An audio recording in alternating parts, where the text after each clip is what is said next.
to another episode of That Happy Hour. I wanted to start it differently, so I thought this would work. You and your surprises. Yeah, I know. I thought this would work. I totally didn't just mess up and accidentally forget to put myself as the solo screen like that. Anyway, the surprise is given away. This is the first episode of That Happy Hour show. We're going to be talking about everything that happened during the D23 announcements. So, without further ado, let's kick the show off. Poppin' Off presents That Recap Show.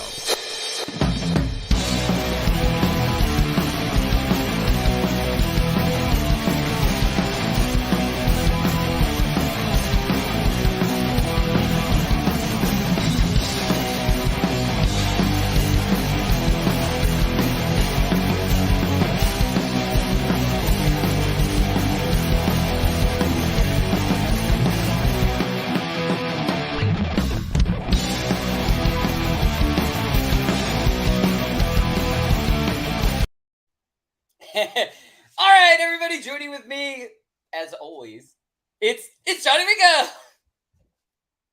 Cheers! It's Monday. Cheers to Monday. It's been a yeah.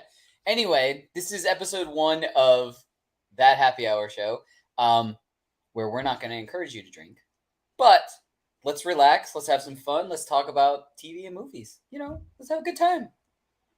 Let's do it. That is a working title. Rico wanted me to remind everybody that working title. We are working on things. Yeah, everything's working. What up, man? Hey, DB, what's up, brother? How's it going? We are out here. Drink responsibly. Yes, on all Mondays, drink responsibly. Yes, Monday happy hour is the most needed happy hour because I feel like Mondays are always very rough. Yeah, always. It's that, Monday you got to get back to work from the weekend. But you got to take the edge off because you just got back to work from the weekend. I know, right? After the weekend I've had, it's turned my hair lighter colors. Anyway. More blue. Anyway, little thing called D23 happened. Sure did. We wanted to, we didn't get a chance to on Friday, and that's totally on me. We didn't get a chance to on Friday unpack everything that finally got announced, all of the really cool things that are coming for not only Marvel, but for Star Wars, for Disney in general, so many really cool things. And we just wanted to take some time to discuss everything, talk with you guys, anything that you guys think are really cool, guys or girls. I say you guys, but I mean, guys and girls, everybody, what you thought was really cool about the D23 announcements, what you're most looking forward to. And sorry, my cat just did something real weird. Sorry. You may see her just like, if she really wants attention, she may jump right up here during the show. Anyway, so Rico, there is so many things. I almost feel like we should have a wheel to spin and just to talk about where we want to start. Just pick them out of a hat. Yeah, because I really don't even know. Aloha, Martin. Hey, Martin. What up? Guys can be unisex. That's true. That is true. You can call guys anybody. That is true. I don't want to deter guys anyone. and gals and guys and. I don't want to deter anybody from talking. So anyone speak freely here as far as what you thought was the coolest stuff coming out of D23 or in general. I mean, we don't always have to stick to what we're trying to match right away, guys and gals. We don't have to stick to exactly what we're talking about, but we're definitely going to kick us off there. Rico, where do you want us to start? Well, we could start off with the final trailer for the show that's coming up literally on Wednesday, which oh my gosh, this final Andor trailer for one was probably my favorite trailer for the show yet. Just kind of a big emphasis on intergalactic espionage is kind of like the best way I can describe this show because it's a spy show essentially. I can sum up the trailer and what I think the series is in like one word. What's that word, Danny? Urgency. It's just like all of this stuff is happening all at once, and they're just like, we gotta get shit together like right away type of thing. It's like it feels like political chess with some espionage, like I was saying, and that's kind of like the stuff in Star Wars that we haven't really gotten a whole ton of. We've gotten a little bit of it, like in small doses, but we haven't really gotten a whole show centered around it. So that part is what I'm really looking forward to. And the cast is stacked. You got Forrest Whitaker come back as Saw Gerrera. You got I think Stellan Skarsgård. I think is one of he's one of the Skarsgårds. Yeah. But he's their dad. Yeah, but yeah, the fact that he's in the show, he's a really great actor, and then the Mon Mothma coming back from episode 3 is even really cool. But man, the show just looks like a lot of fun in general. It's gonna be like just nonstop from beginning to end. Dude, one thing I wanted to ask you, because I know this is, like we've said, this is kind of like right up your alley. Like, I love Star Wars and I love Marvel, but Marvel's just a little bit higher for me. So for this, I mean, we're gearing up this week. We get a 3-episode premiere of this coming on the 21st on Wednesday. So I mean, we're gonna be real busy this week because we got that. Then we've got our She-Hulk the next day. Like, we're gonna be busy. But yeah, did they give run times for the episodes yet? Have they released anything like that? Well, some people have already gotten to see the first few episodes already, and I think they run in between like the 35 to 45 minute range. So they're pretty decent sized episodes. So we're getting a lot of content. Yeah, we're getting like, a lot of story content here. We're gonna get like a movie's worth, basically. Because we have two 12 episode seasons. Oh no, I know that. I'm just talking. Yeah. I'm talking about the premiere. Like, we're not getting like a 1 episode 40-minute premiere. We're getting 3 episodes. So we're getting almost a movie amount of episodes, like content on Wednesday, dropped all at once. Type of thing. Absolutely, yeah. Looking forward to it because it's been a while since we've gotten some new Star Wars content. And I'm looking forward to diving back into a galaxy far, far away. Well, we have a long list of Star Wars content that got announced during D23. Yes, we do, sir. Yeah, we got plenty of time to talk about Andor later on. Oh, you mean on Wednesday when we record that recap show for Andor? Boom, sure do. But I mean, I'm gonna be honest. The thing the announcement that I was most excited for, the teaser that I was most excited for, if we're staying in the Star Wars realm, is not a surprise to you or to anyone, is Mandalorian season 3.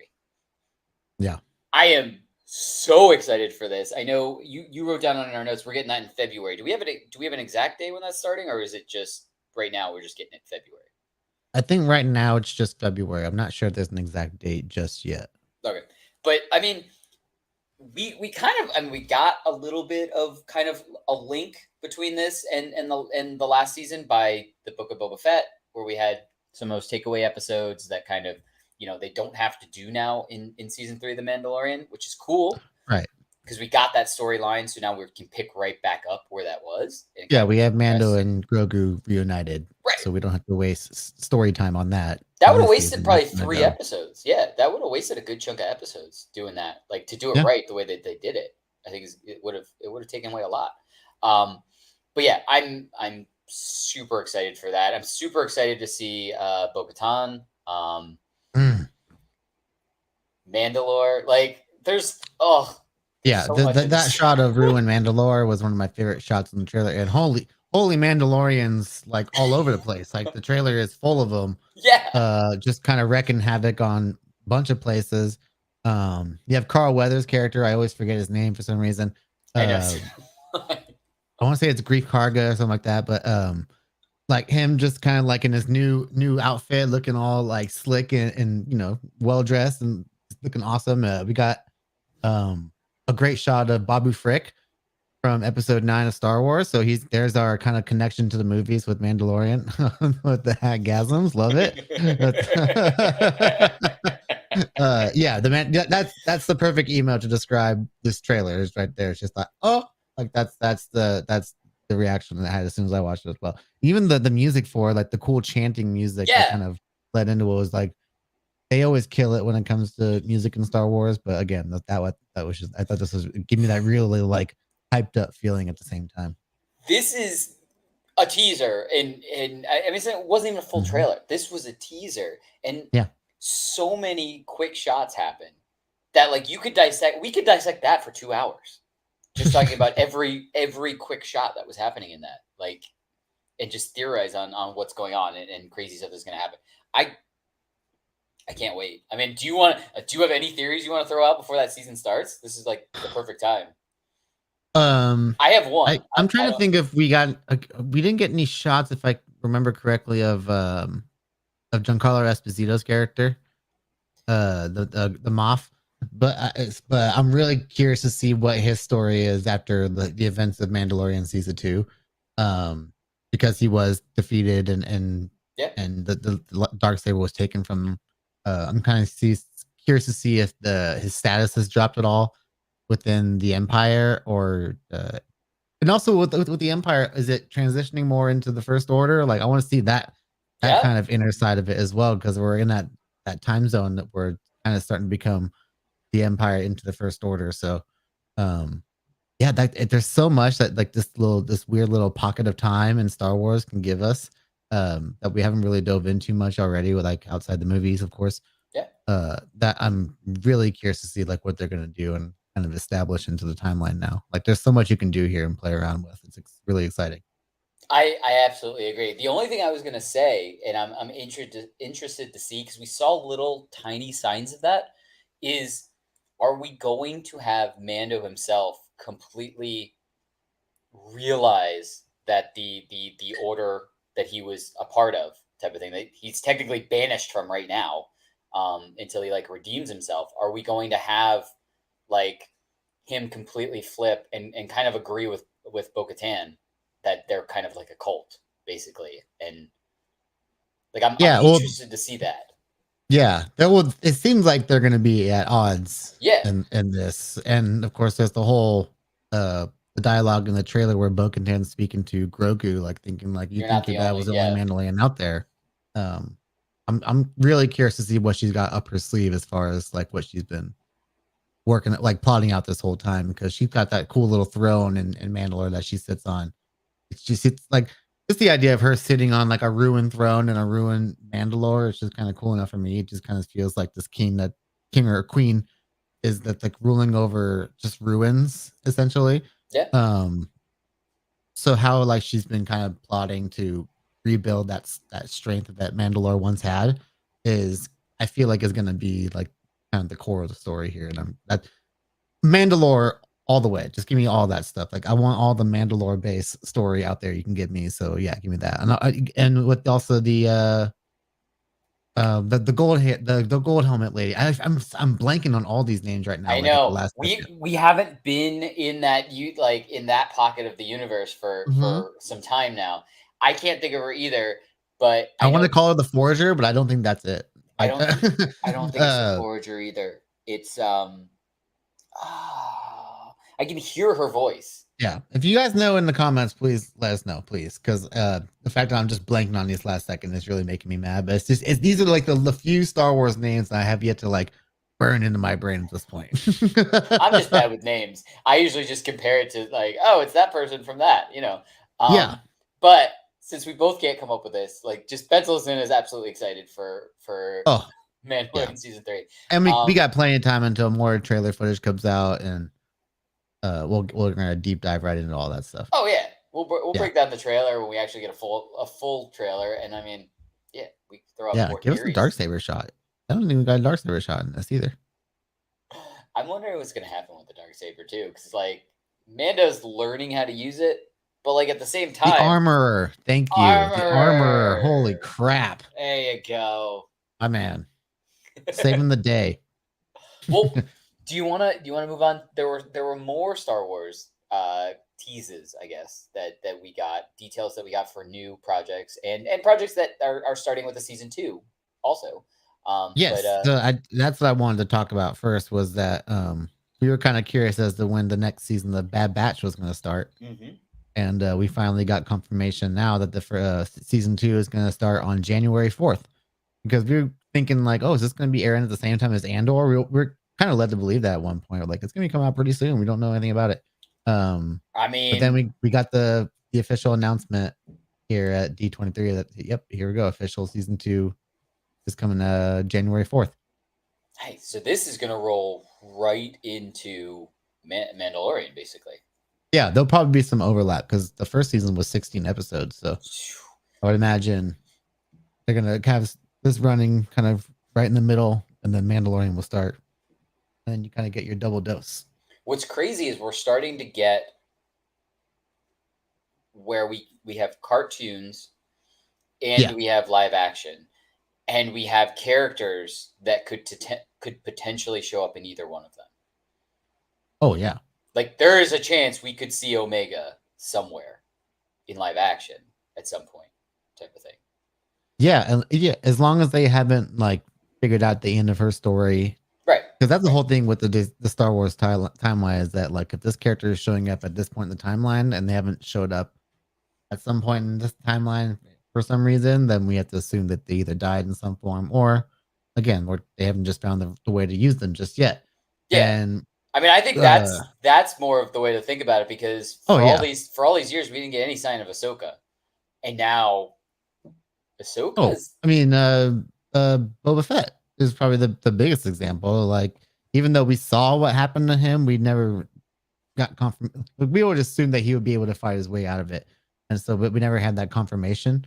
And then we got the confirmation. Of course, they made something out of it. Or Cat Bane is another one. Yep.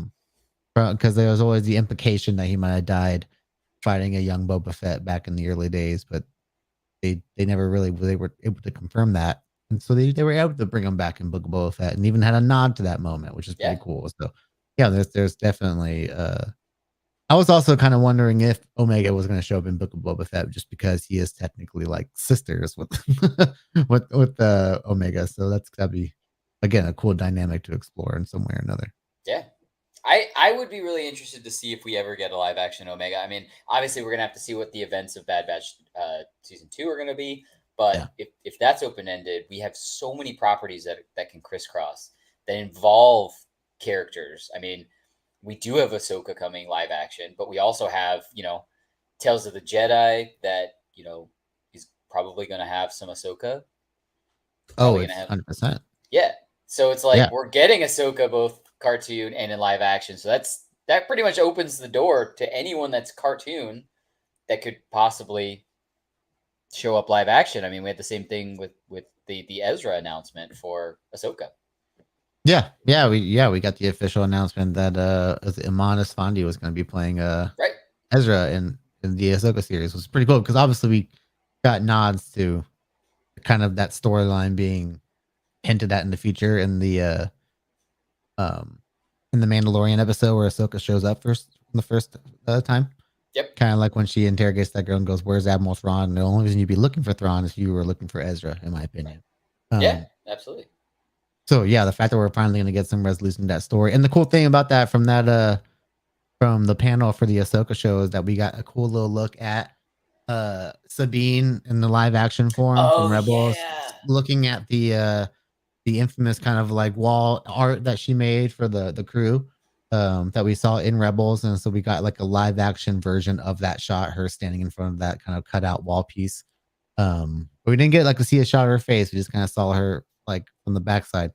So I was like, oh man. And then we got a couple shots of like Ahsoka herself that we didn't get anything too revealing from that mostly, but the big news is obviously the casting of Ezra in that show, which I'm really looking, man, the fact that we're getting that only in summer next year. So like their slate of shows going on right now is just like kind of like almost more than Marvel. It feels like right now. It's insane. Yeah. Yeah.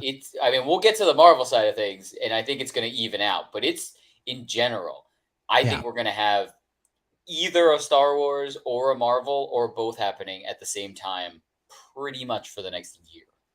100%. I would be surprised if we have more than like a week or two gap in between anything moving forward. Like, because right here we have September 21st, of course, a couple days away.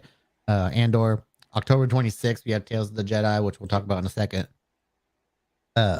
January 4th is going to be Bad Batch season 2. So Tales of the Jedi is only, I think, 6 episodes. It's not very long, so we'll have a gap there. But I think we'll have a Marvel show. I think, or we have something in between there, if I'm not mistaken. We have Wakanda Forever in November. Mm-hmm. Is the Guardians Christmas special this year?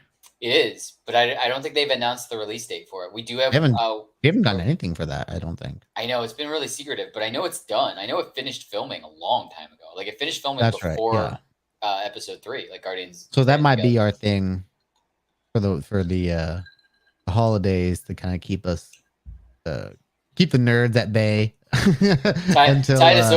until the 4th. Yeah, and then January 4th, we got Bad Batch right away too, so that's even better.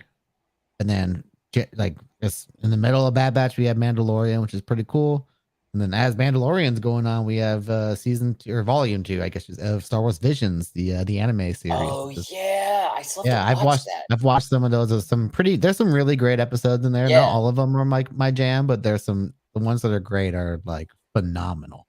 So yeah, I'm excited to get more content out of that. I like anthology series in general, where you're just getting like one episode storylines for a whole TV show, but it's all in the same kind of universe. And I think Star Wars and Marvel can both do that really well. That's why I like What If. What If is a perfect example of that as well.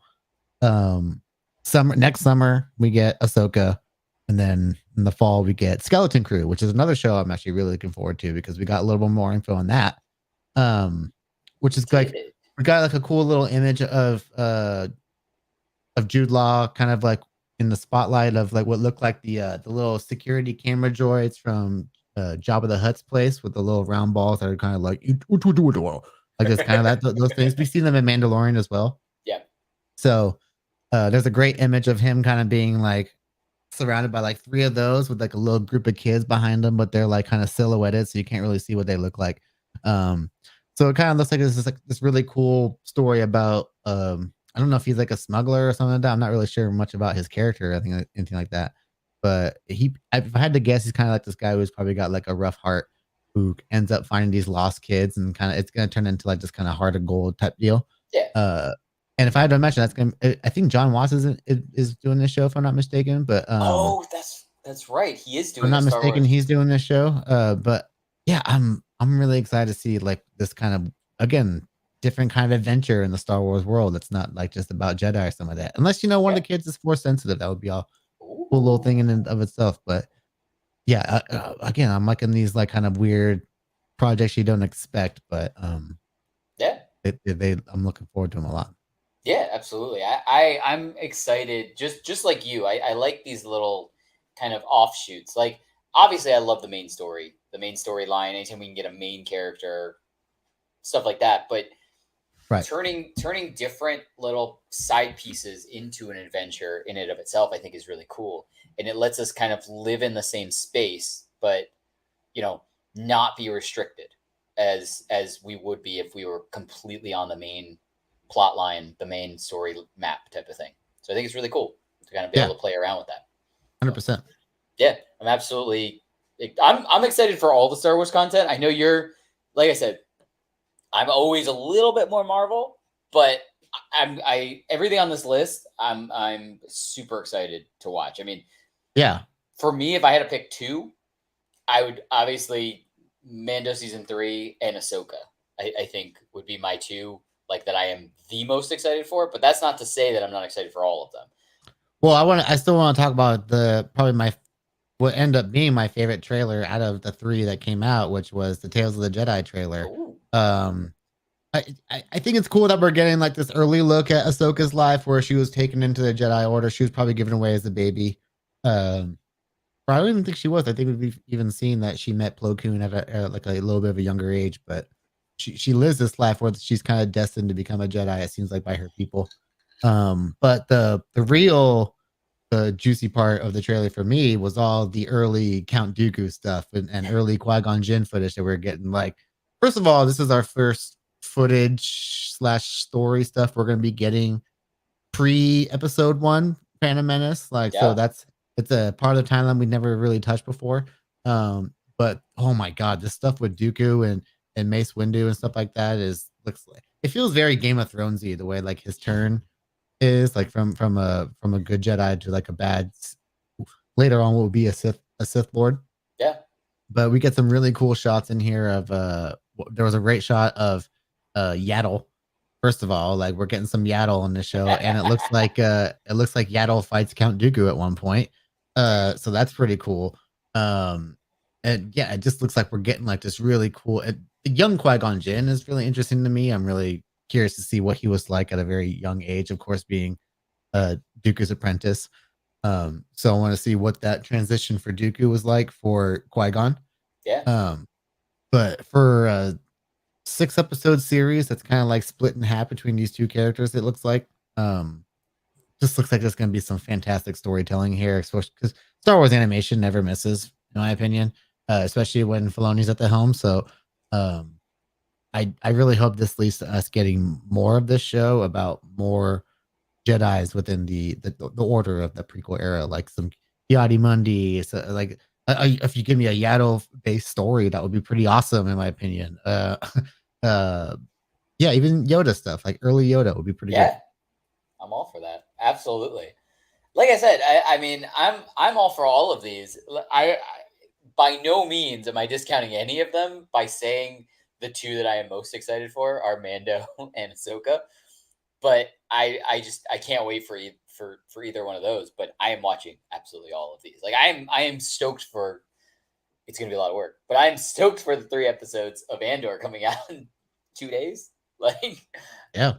I mean, I love the whole story behind Andor. I love the lead up to episode 4 basically, and that's we're getting that slow build up to it now with Andor. Yeah, well, here we'll get some more context into Rogue One, which is, in my opinion, you can argue it's the best Star Wars movie. I think Rogue One is the perfect prequel.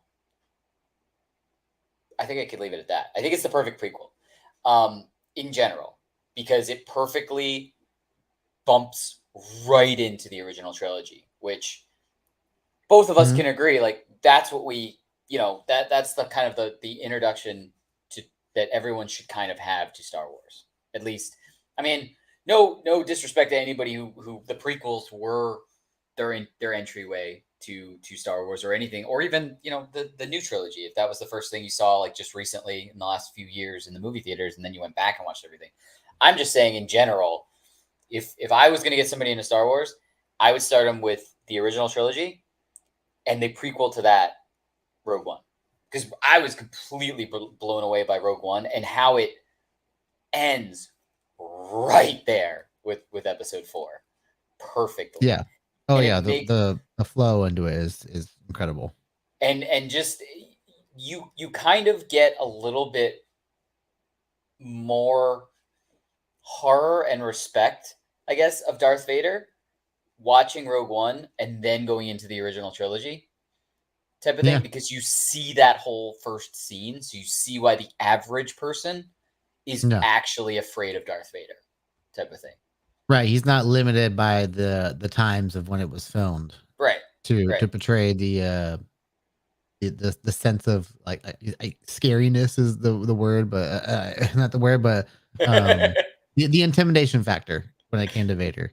Right. It really amped it up when you see that hallway scene for the first time. Right. But for me to see the building seeds of the rebellion is going to be something that's going to be very interesting to see, because obviously we see in characters like Saw Gerrera and Diego Luna, Cassian Andor, of course, and their roles that they end up playing and at the end of their lives. But I want to see the stuff that like led to get them to where they are at that point in the story.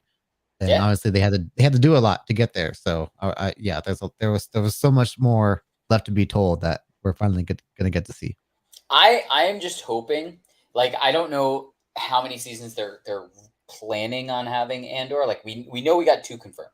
We know we have 24 episodes, two seasons of 12. I'm just hoping that the handoff from whenever, like, they plan it.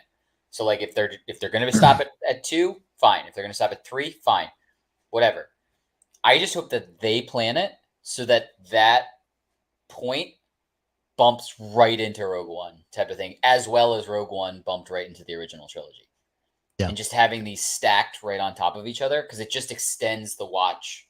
Like, you could watch all of Andor right into Rogue One, right into the original trilogy type of thing. I want to say that they said they wanted to be like that by design, because it's Tony Gilroy who wrote the screenwriting, screen wrote the Rogue One, is the showrunner for Andor. So of course, I think knowing that world, he's gonna. Yeah.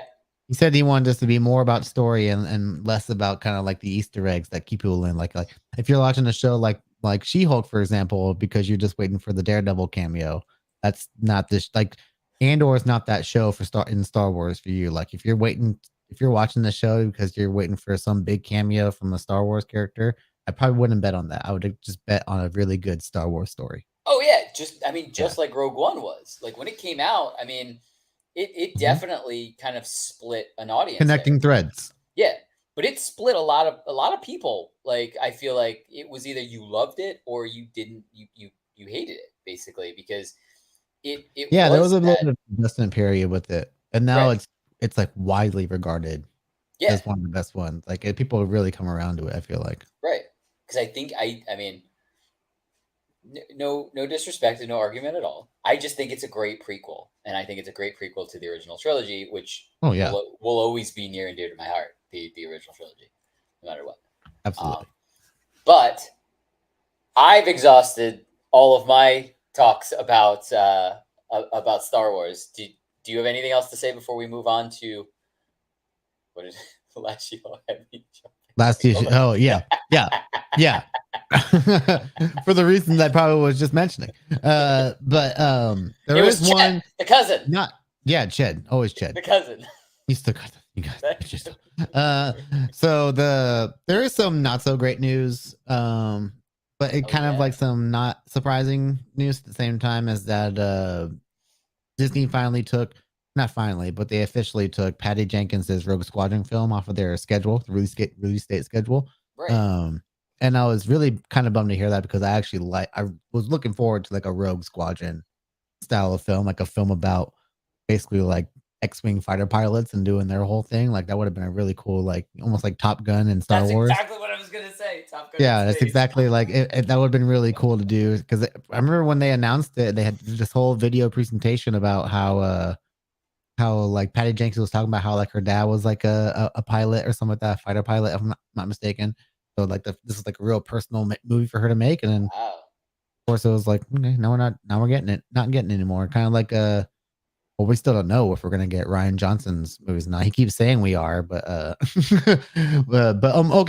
Another example would be like just how we didn't get the Game of Thrones guys doing their Star Wars thing after that whole debacle with the final Game of Thrones seasons and how they kind of rushed those seasons so they can go and do Star Wars, and now they're not doing it anymore. Well, do we get confirmation of those projects canceled? Or is it just they haven't been those ones, the Benioff and Weiss ones definitely aren't happening. Okay. Those have been sacked for a while.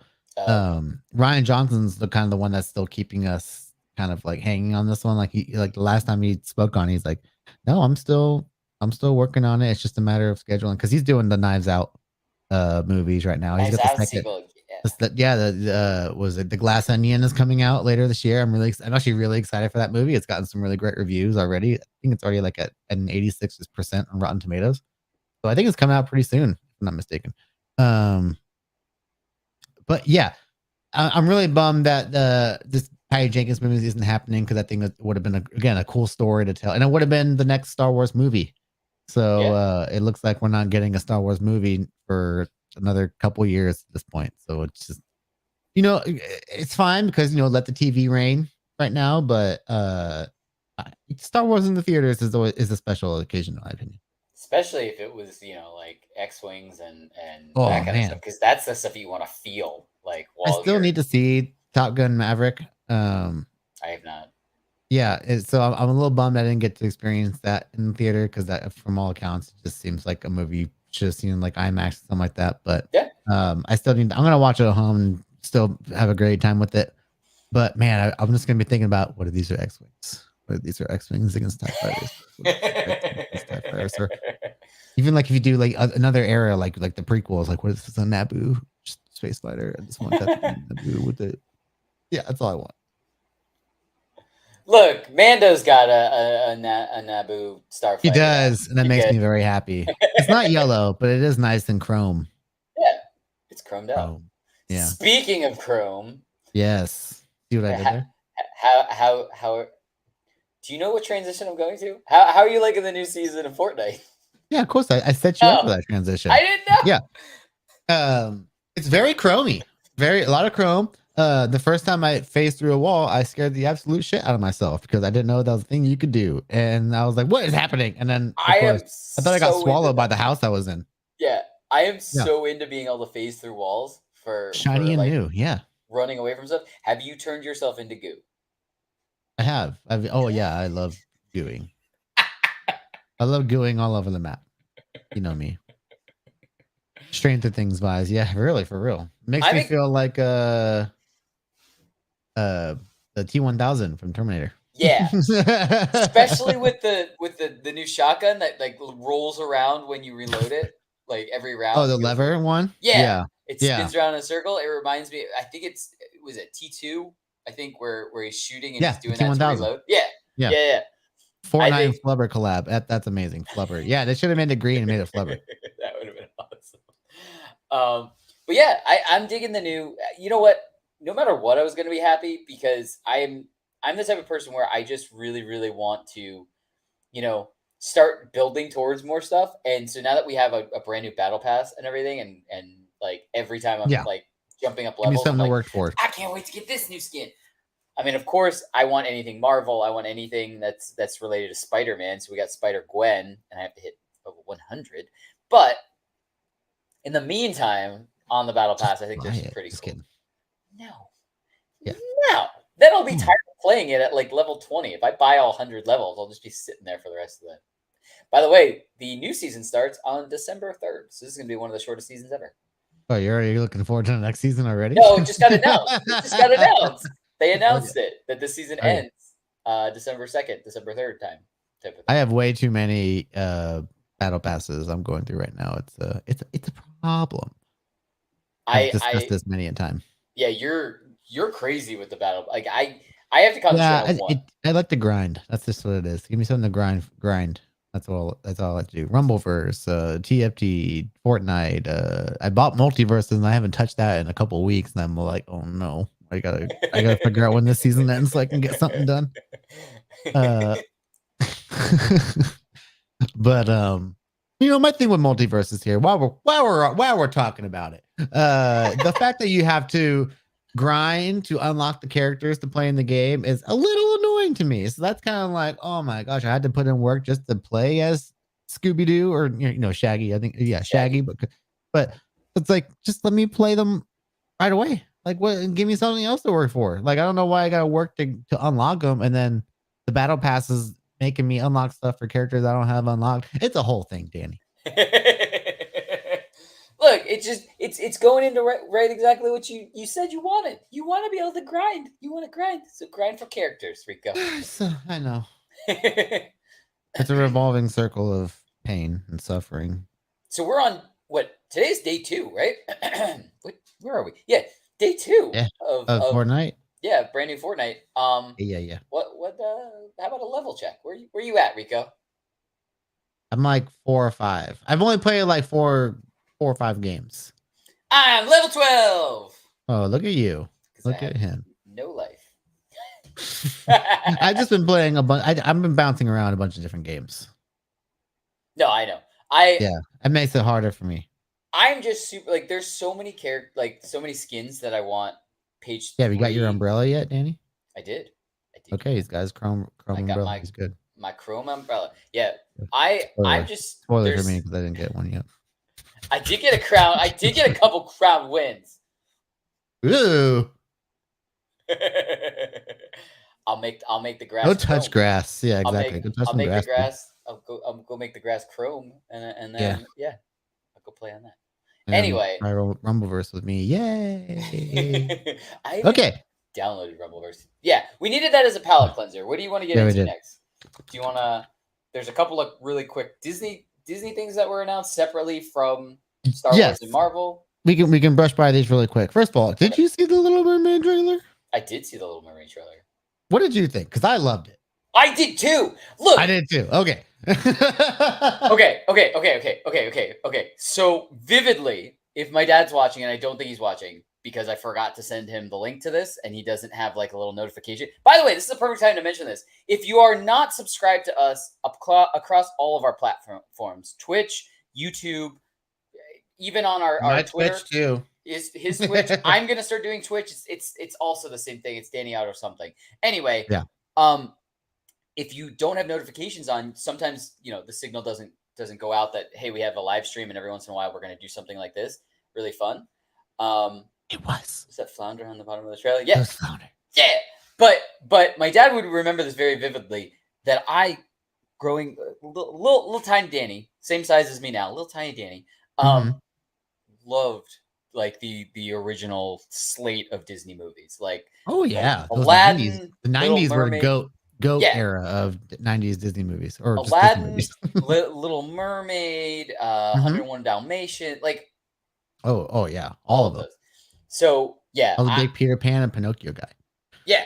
Well, I don't know if I was like, I watched Peter Pan and Pinocchio, but they were not top tier for me. Oh, I love Pinocchio. I think 101 Dalmatians, Little Mermaid, Aladdin. I know I keep saying Aladdin. There was another one I was just about to say, and now I can't remember. What about Oliver and Company? I remember Oliver and Company. I don't think I watched that very much. That was one of mine as well. I was an Aristocats guy. Ah, you were an Aristocats guy, weren't you? Mhm. Yeah, Lion King and Hercules, Mulan. Loved Lion King. Loved Yeah, Hercules. Tarzan was one I remember seeing in theaters. Fox and the Hound. Fox and the Hound. Oh my God, yeah, Oh Steve, yeah. you could do a whole thing just talking about our favorite Disney movies. Yeah. All But- dogs go to heaven. That's not Disney. That's not. That's Paramount. It's just sad. That's what it is. Anyway, but yeah, I was blown away by the live action trailer. I Yeah. I might have to go I might have to go see that in the theaters. I was impressed. Yeah, so it's funny because DB was saying, was that flounder? Because that's gonna take some getting used to. I think the one thing that I was like, are they gonna make flounder have like those eyes? Because I think that's kind of like the big transition with the animal characters and the live action Disney stuff, is that they don't have those big Disney eyes that make Right. them so lovable, right? Right. So obviously flounder is just gonna look like A the flounder. fish that he's supposed to be, a flounder fish, yeah. But I felt like at first the trailer was a little bit dark. Like the shot of the ship, I was like, is Yeah. that the? I was like, that's the ship. That's the ship. Can't ship. Can't see. And then I was like, it's a ship. Okay, yeah. But I don't know if you ever had those Disney sing along tapes growing up. Ever, like they were like CDs. I think that came. there were with the CDs, so Disney- they had I had the VHS tapes. Oh, damn. So it'd be like, yeah, it would be like the songs, of course, just the scenes, but then the like, you know, kind of like karaoke style, just have like the words underneath like that. But this is like, I never grew up watching the movie, but I grew up watching the Part of This World song on the sing along tapes or something like that. Like I had a few different ones that I would watch as a kid. But I was like, this song is really cool. And like, I'm just here going around the ship and like picking up the fork, talking about thinking of Bob and stuff like that. I was like, yeah, this is all like really good. And then I like the way they end the trailer with, you know, revealing Ariel and using that song and doing that great pan up shot. I'm like, oh yeah, dude, hook, line, and sinker. I'm excited for a second trailer to give me more of like the other characters in the movie. Of course, like I want to see Ursula, and I want to see her father and stuff like that. Triton. Yep. Is his name? Yeah. King Triton. Yeah, King Triton. And Sebastian, I want to say, is the prince, if I'm not mistaken. Yeah, I know. Sebastian is the crab. Sebastian's the crab. Sebastian seemed like a prince. I knew Sebastian was a Little Mermaid character. I told you I didn't grow up watching the movie, Danny. He sings Under the Sea.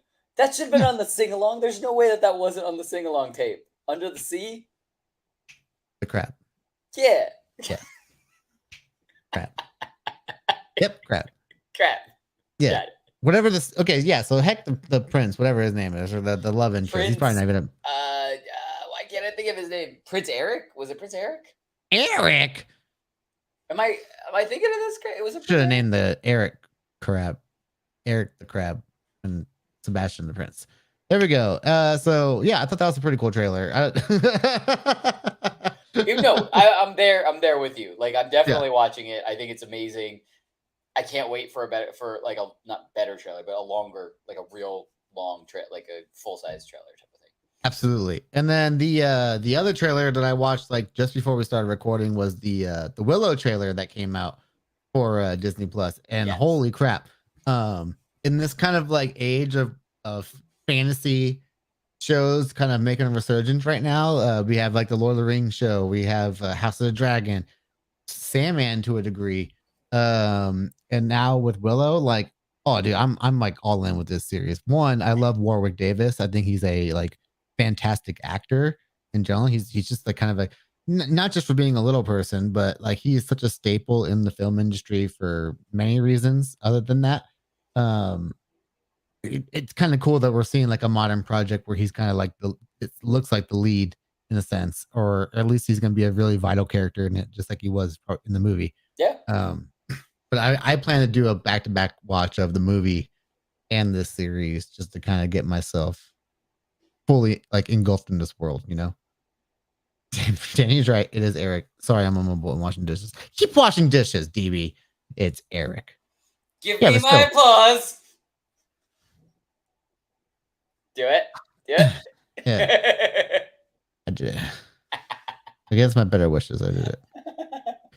But yeah, the creatures in this all this look incredible. The performances look great. The music looks fantastic. Like Lucasfilm again just has like a way of hitting certain emotional tones that like will strike a chord in you no matter what. And I feel like that this show is going to do that in my opinion.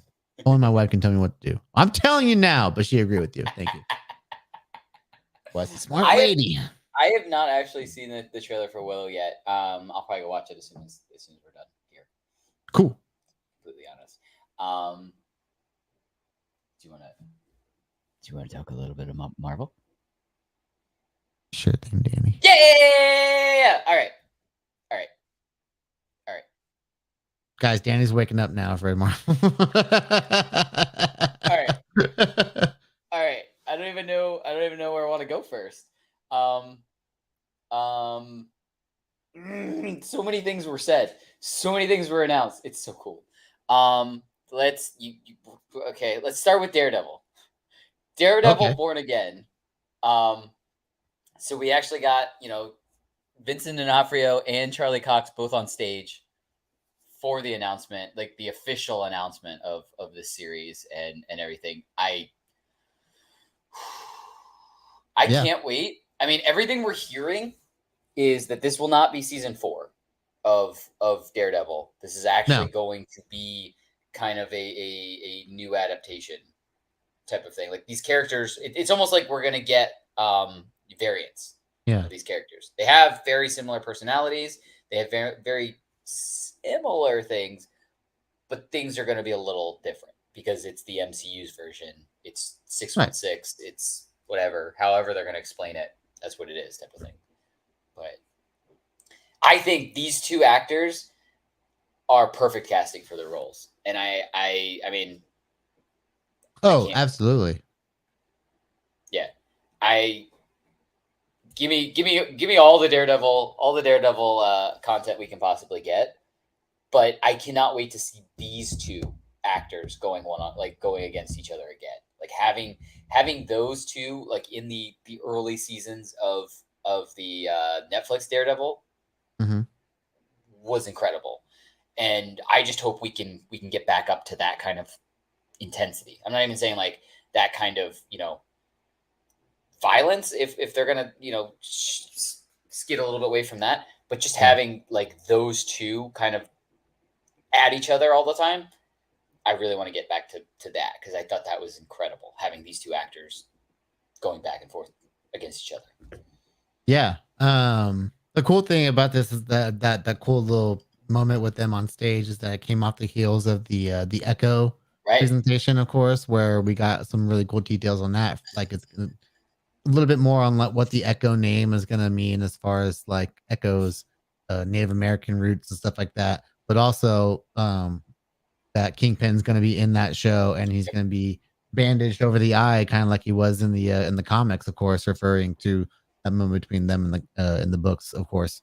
And then, of course, we get the great moment between Charlie Cox and Vincent D'Onofrio on stage. Like, oh, that's not the only show you're going to be talking about. What about my show? So, and he goes, your show, that was really funny. But one thing about Daredevil is that I'm curious how much of the original cast is going to come back. Like if we're going to get a Karen or a the same Foggy, or even all these other characters that were kind of surrounding them in that way. But one of the things I was thinking about when you were talking is that I wonder if they're going to use this show to kind of surprise announce and in the other former Netflix heroes to debut in that, whether it's Jessica Jones or Luke Cage or even Iron Fist. Like you have all these different versions of the characters that you can do now, of course, and you can use that to rework some of the ones that didn't work as well in some people's minds, or to accentuate the powers of the ones that did work, like Luke Cage and Jessica Jones. Of that, you could even make them more of a family, like they are in the comic books. Like in the books, they're a full on like married couple with like I think almost like a kid at one point. But there's a lot you can do with that set of characters to keep it the same, but also make it more like the actual Defenders. Yeah. And I'm right there with you. I would love to see them sneak in characters like that. Just like we did with the Hawkeye series that led to Echo and led down this storyline of Echo and Kingpin and Daredevil and stuff like that. Like I really like that they have the ability to do this with all of these different series going at the same time and having the time to kind of, just give some nods here and there that are going to build into something else. It's not like we're waiting, half a year between movies and stuff like that. We have all of this ability to intertwine all of these series together and give us these little connections that pay off later. And I think that's great. And I'm all for that. I'm all for introduction of that. And I would love to see definitely Jessica Jones and definitely Luke Cage. I mean, no offense to the actor of Iron Fist. I just didn't particularly like that series as much. I liked Jessica Jones season 1. I thought was incredible. All of season 1 was incredible. Right. All the more reason to give him redemption in the MCU, though. It's the ones that are mistreated in their first run that you want to see done right again in the first place. So it's like, obviously we can get more of the stuff that was done right, and that would be really cool. But I want to see this character that's actually really cool be done in a way that makes him cooler than he was portrayed the first time. Like it's the only reason we're still waiting for a great Green Lantern series. You know what I mean? Yeah. I mean, if Ryan Reynolds can't do it, who can? Damn it. Oh yeah. Yes. Anyway, so that's not all. We got just a pile of Marvel announcements during D23 because I mean it was basically just everything else that they didn't talk about at San Diego Comic-Con. And even some of the stuff they did, they just gave us bigger glimpses of and showed us actually some footage. And what I'm actually talking about right now, because I am just jumping around, is Secret Invasion. There's so many things that we could talk about, but I'm just kind of bouncing around right now because the Secret Invasion trailer is so much suspense. Like, I can't wait to like you were mentioning like suspense and espionage and stuff like that for Andor and stuff like that. But yeah, it's the same thing with Marvel. Yeah, but this is full on like we don't know like we don't know who we know. Like we don't know who is there and like Fury's not going to even know if he's talking to like anyone he trusts. And I just like even Talos at one point, like in the teaser that we got, like he doesn't even know who the right person that he's talking to is, type of thing.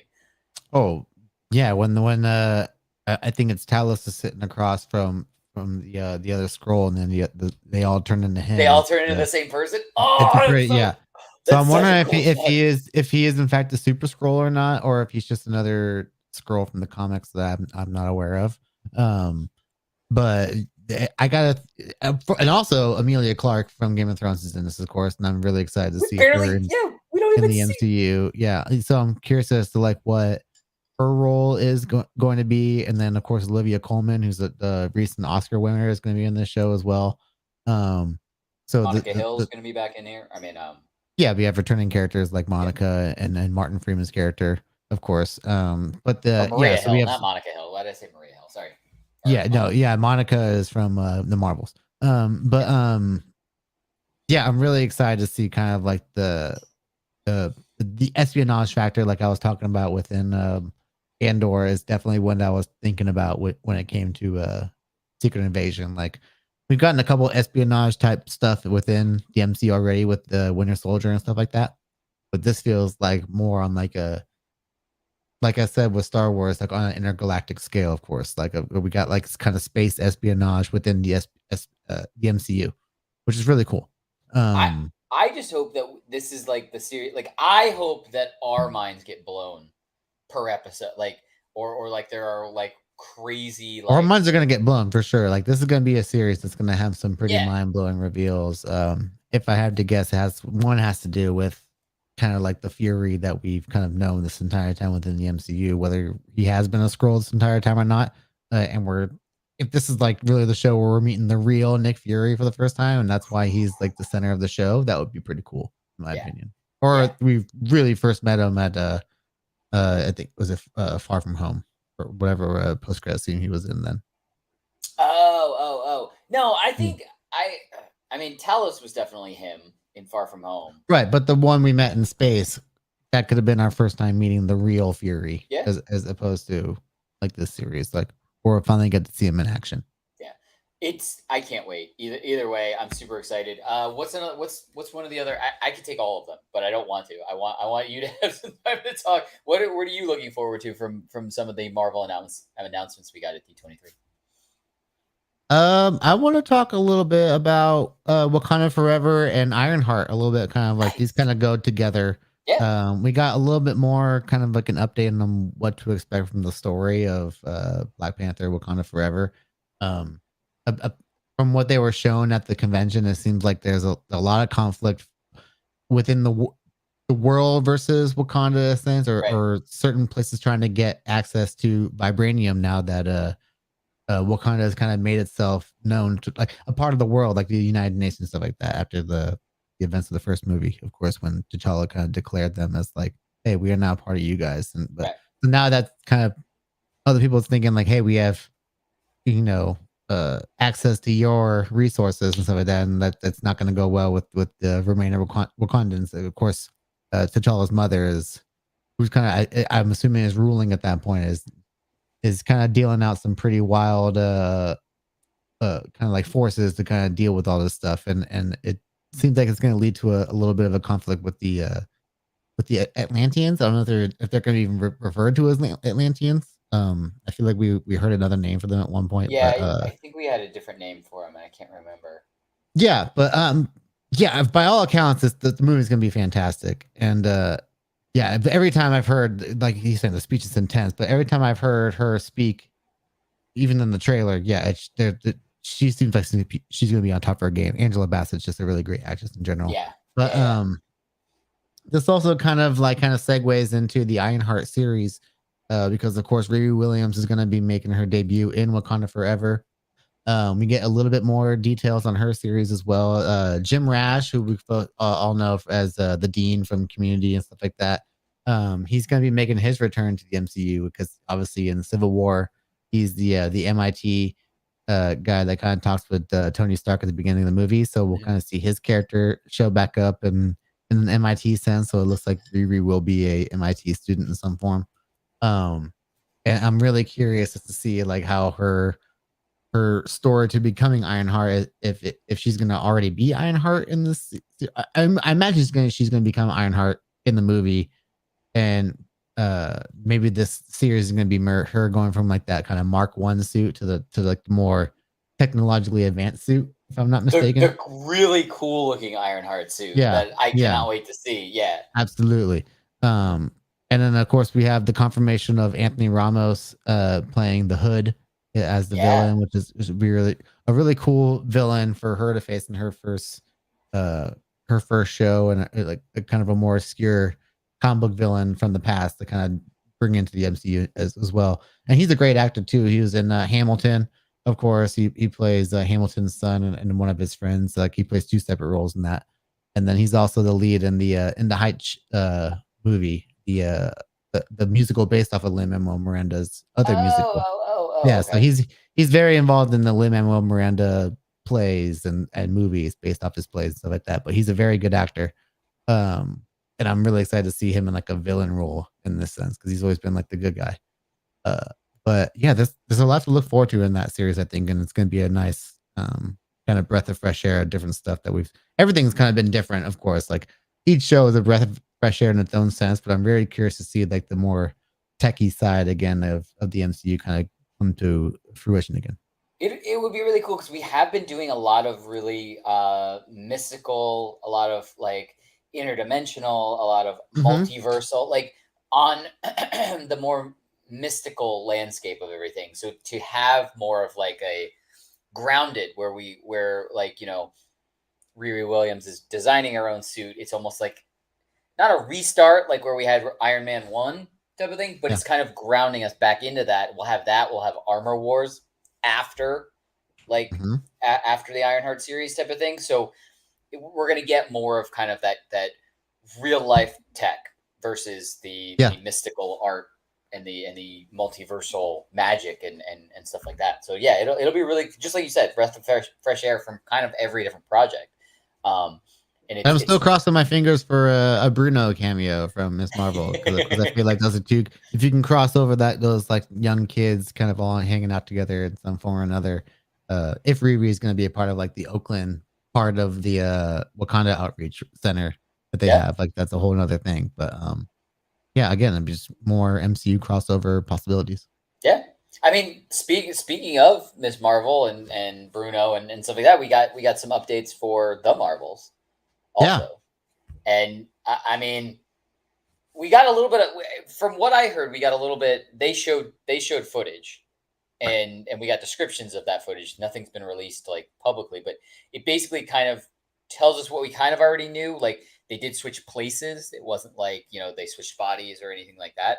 But we're not in the way that we thought. Like we thought that Kamala and Carol switched places, but it was more like a triangle switch. Like Kamala switched with Monica, it seems like, and then it seems like where like if Kamala went somewhere, she went to wherever Monica was, but then Monica went to where Carol was, and then Carol went to where Kamala was. I think it's kind of the whole thing is like that whole deal. So that's why these are going to be the three kind of main protagonists of the movie. Because the one thing I was wondering about was how Monica was going to fit into this situation.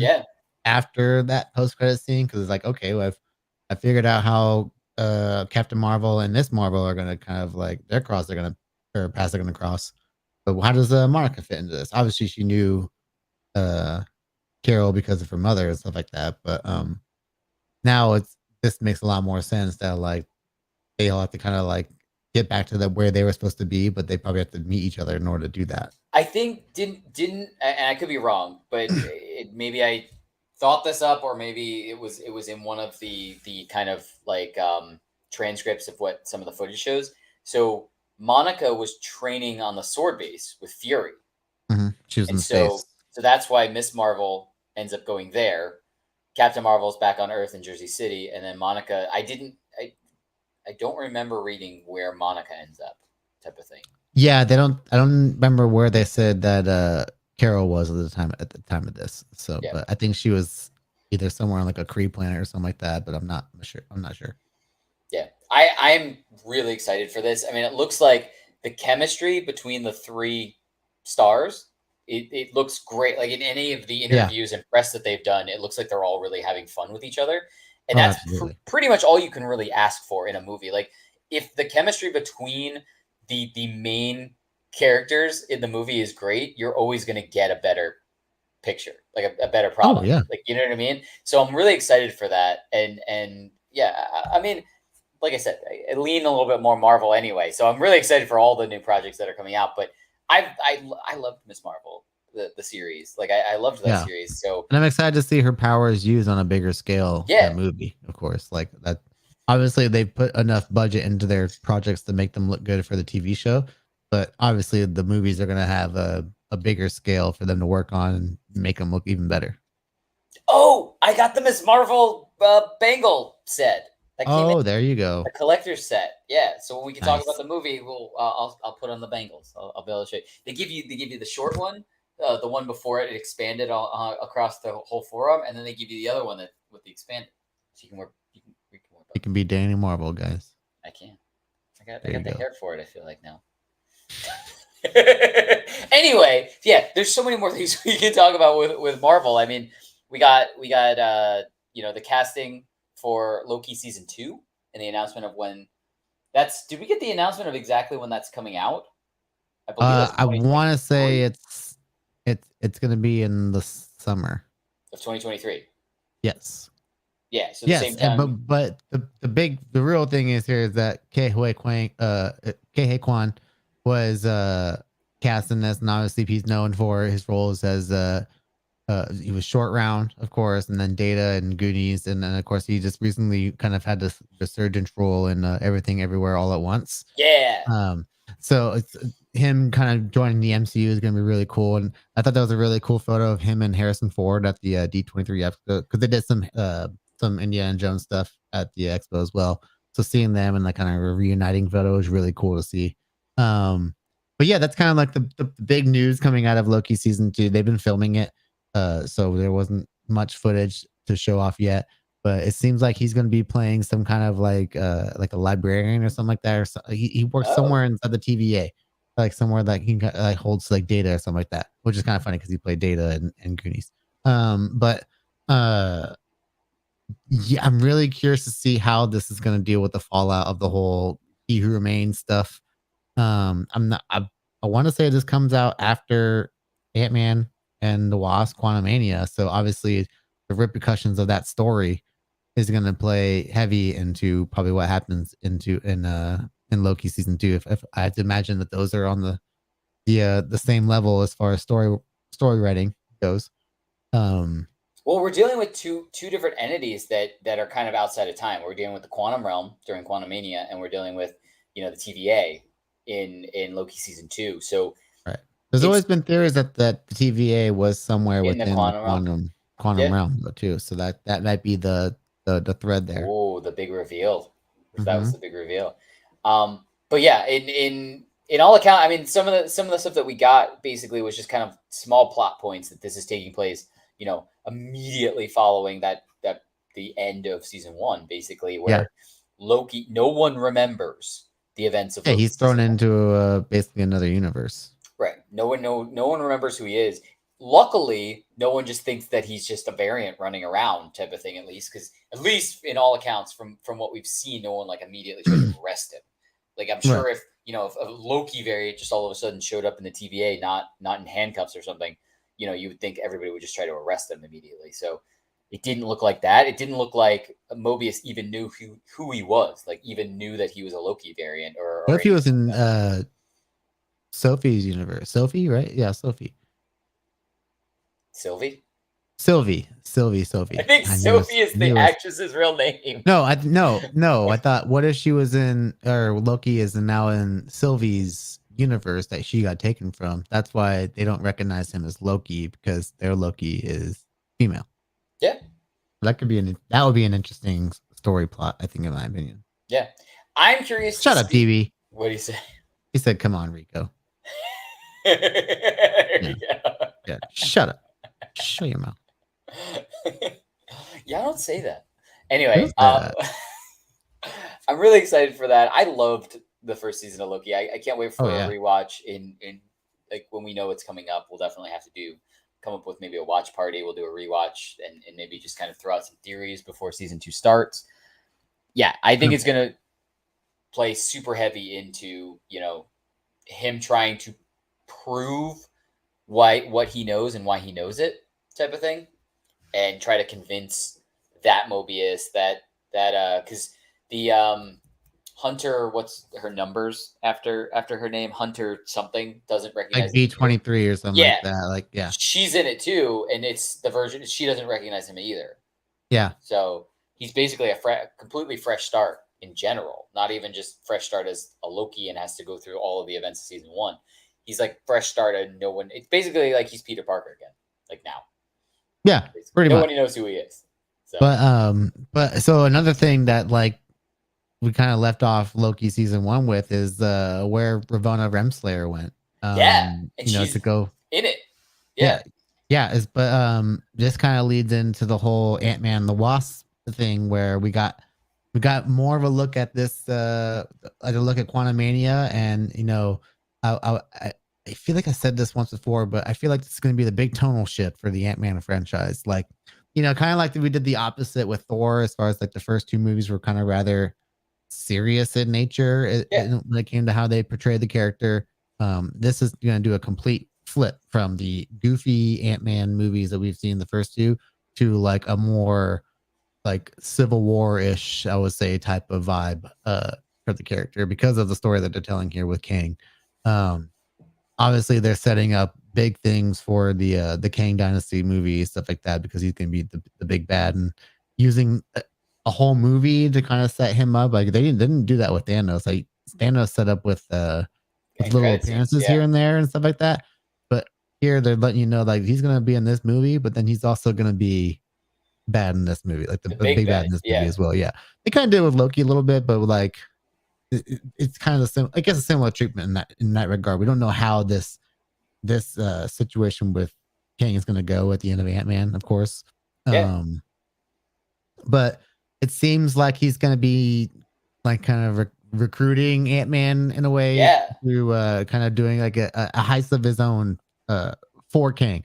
And one of the theories I've seen floating around there is that it's not necessarily for something, it's for someone. And it could be for Ravonna Renslayer, basically. Like, bring me back Ravonna, she's mine. Like, this one that we met in Loki could be serving the real Kang this entire time, which would be a pretty interesting kind of a story twist going on here. Like, a good connecting thread. I'm losing that term, but connecting Loki to Ant-Man like that would be pretty killer, in my opinion.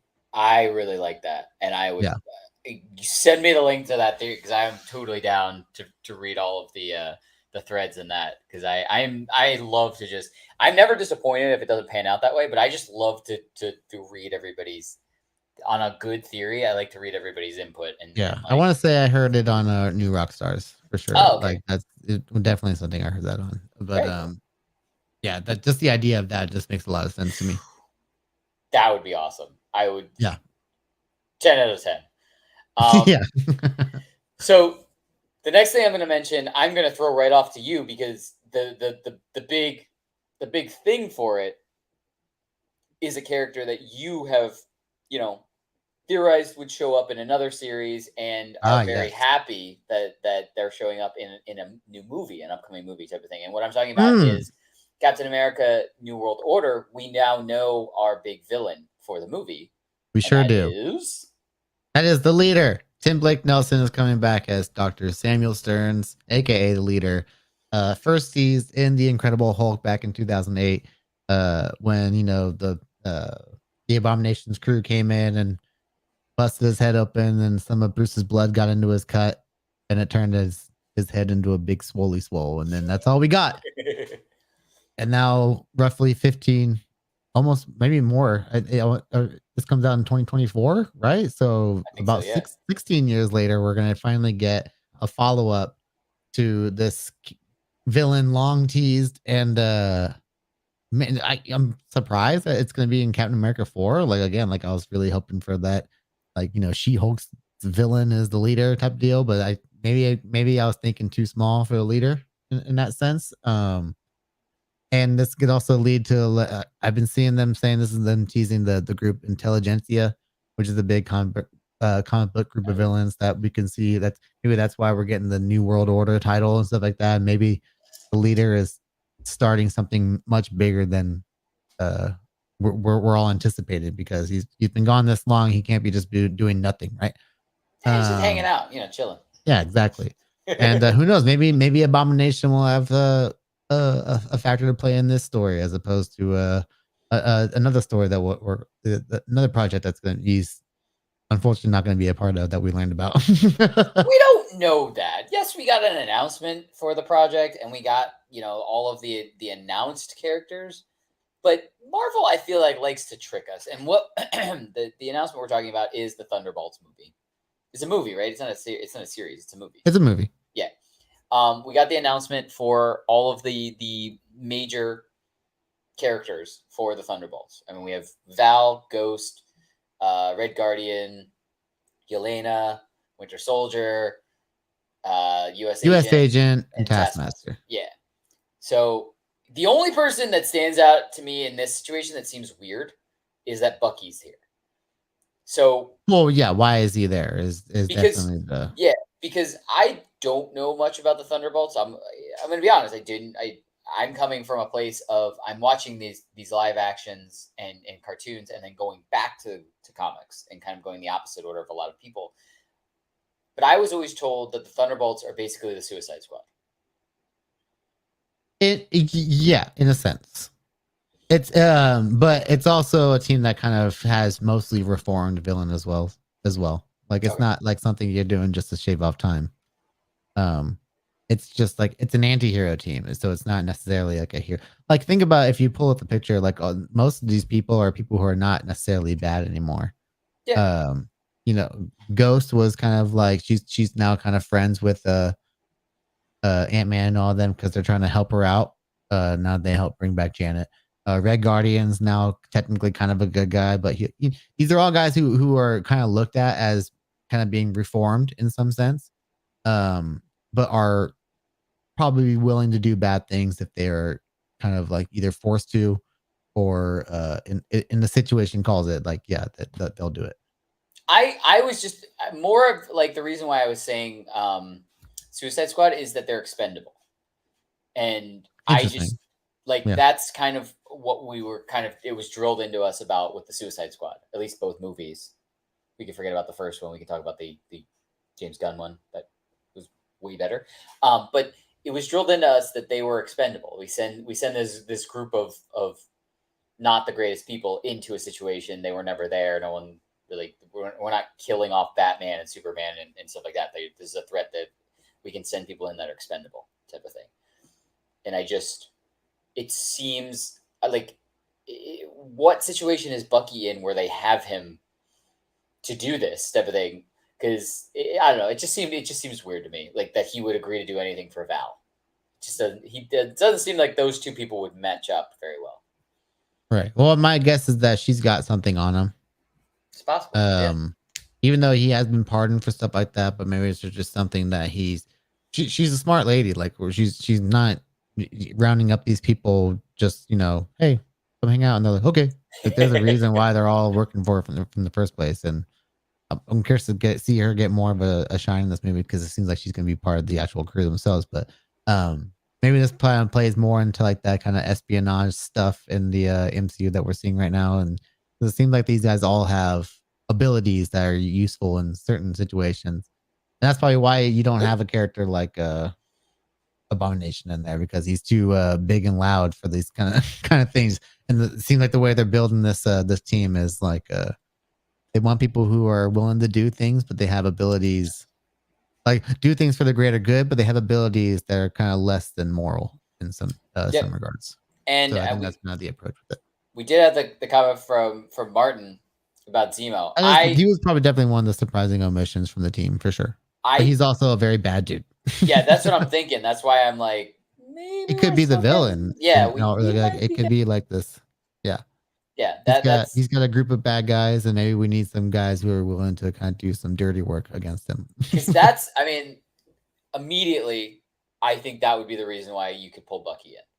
If Zemo is the bad guy, I think reluctantly Bucky goes, all right, I got to take Zemo out. Like, you know what I mean? Like, that's the quickest way to pull Bucky into the situation, I would think, is if Zemo's on the opposite side. 100%. So, super excited about Thunderbolts. I can't wait. I can't wait to see like most of those characters still too. Like, I liked David Harbour as. Oh yeah, Red Guardian, dude. Yeah, and Yelena. I mean, I've always liked Yelena. I think she's really good. Like there's gonna be a lot of interesting character dynamics. We have the two kind of masked characters, Ghost and Taskmaster. She's there. Taskmaster's gonna be kind of the one that hopefully you get some actual character work out of in this one, because they've really just been a mute the entire time. So maybe you can actually get some good material out of her this time around, because Taskmaster should be really cool, and unfortunately she's not. Maybe she's gonna be like Noir from The Boys, where great. You never get anything from them, but all these characters are like talking to her. Yeah. It'd be interesting. Anyway, do you want to announce I think we got one more, right? Do we? We do. We have a Halloween special. Oh yeah. Oh, that's true. Yeah, we had one final trailer. See, you're jumping around on me that I was apologize. confused on the order. Yeah, we did get so yeah, the final trailer we got was a really cool look at the Halloween special Werewolf by Night, and holy crap, like if this was the trailer that I was not expecting to get at all. Or like at least I wasn't expecting to get this style of trailer if anything, but this looks like a really cool kind of like Ed Wood kind of psycho-esque horror one-off special. Really, like again, we talk about these one-shot little like 12-minute course they would do. What are you doing? I didn't mean to do that swear. That was I bumped my finger when I was scrolling. I thought you guys were talking about Hocus Pocus. Danny doesn't like Hocus Pocus. I don't like Hocus Pocus. I'll go on record to say that I did not grow up liking Hocus Pocus. Yeah, he's a poop head. I like Halloween Town. We can talk about Halloween Town for like 3 hours. There was no trailer for Halloween Town, Danny. But yes, Werewolf by Night, really cool. Kind of like this. I don't even know if you can tell where it's set, like, or even when it's set. But of course, that's the whole vibe of the trailer. But we get some really cool shots in there of like one, we got a shot of Man-Thing, which is another Marvel Comics character that's kind of like in that same vein of horror-ish, kind of like the Creature of the Black Lagoon type deal. Or Swamp Thing, yeah. Yeah, or Swamp Thing, of course. Yeah, he's the Marvel Swamp Thing. But direct copy of if you're going off of the fact that Werewolf by Night is kind of like a universal monster, like the Wolfman, I would say that Man-Thing is kind of closer to like Creature of the Black Lagoon and kind of as well, like this whole like kind of weird thing. But that's Hocus Pocus hater Danny Boo. Exactly. Look, I'm not saying that I won't watch it during the holiday season. The Halloween. Yes, you are. But I'm just not like, I can't wait for Hocus Pocus 2. Like, I'll okay, I put a smile on you and now you're mine.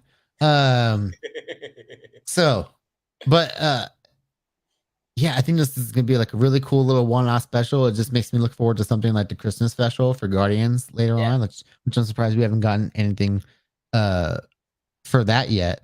But there was another cool shot in this trailer of like there's some people getting kind of like slaughtered in the trailer that have like they're wearing like tactical gear, and I'm like, are those TVA people? Like they kind of look like TVA agents, and I'm kind of like wondering like what's going on here in the show, and like is this all gonna lead up to like the Secret Wars stuff, or like what? I don't understand what's going on right here. I'm a little bummed that we aren't gonna get any Moon Knight crossover. They already said they weren't doing that. It's just that it's just a step closer to Midnight Suns. We're just absolutely. We're just getting little leapfrogs to Midnight Suns. We got the game. We're introducing more of the characters for the team of Midnight Suns. Mm-hmm. It's coming. That's what I'm looking forward to. But yes, to have like it's a little bit sad that we're not gonna have like a little bit. But I think Moon Knight could have probably taken him out. And so we don't want that. We want. He was hired to do that. To do so. But very good.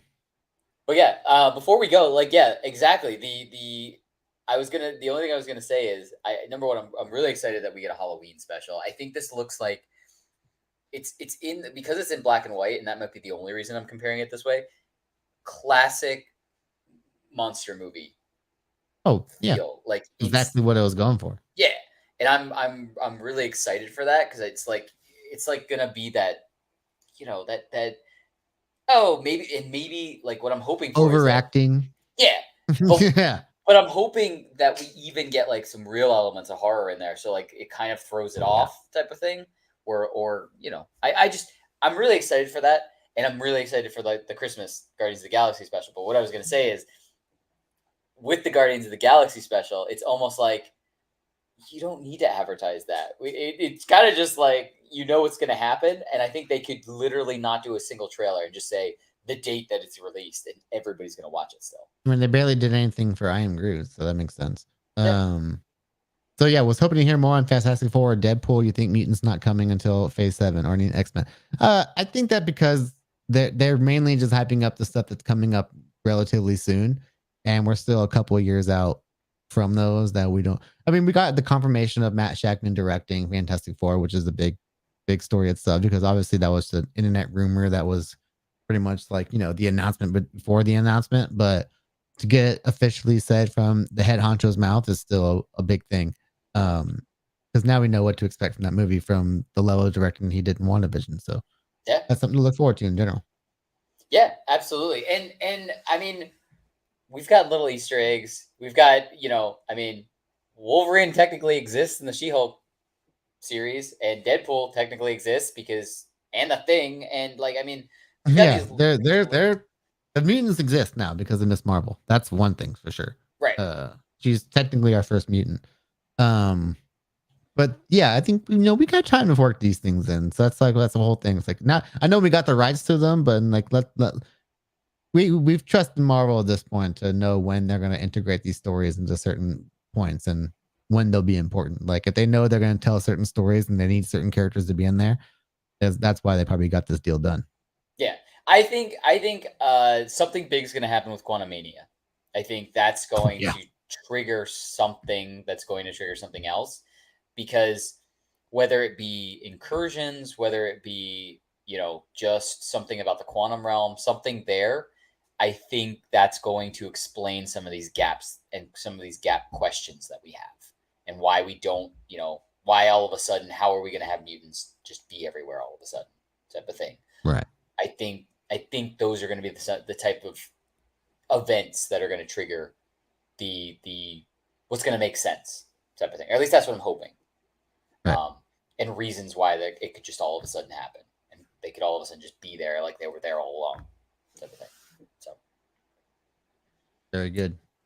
But anyway, that's what we think. Let us know in the comments below after the show ends. What did you think? What are you most looking forward to coming up, both in Star Wars, not even just both in Star Wars, in Marvel, in Disney in general, moving forward? And I mean, as always, don't forget, like, subscribe, and turn on notifications to hear about all of our video updates. Thank you so much for joining us for episode 1 of That Happy Hour Show. Cheers, everybody. Ooh. End the show. Cheers. I don't have anything. Cheers. Hey there. Oh, this way. It's Cheers. empty. Cheers. All right. Ting. Bye, everybody. Poppin' Off presents That Recap Show.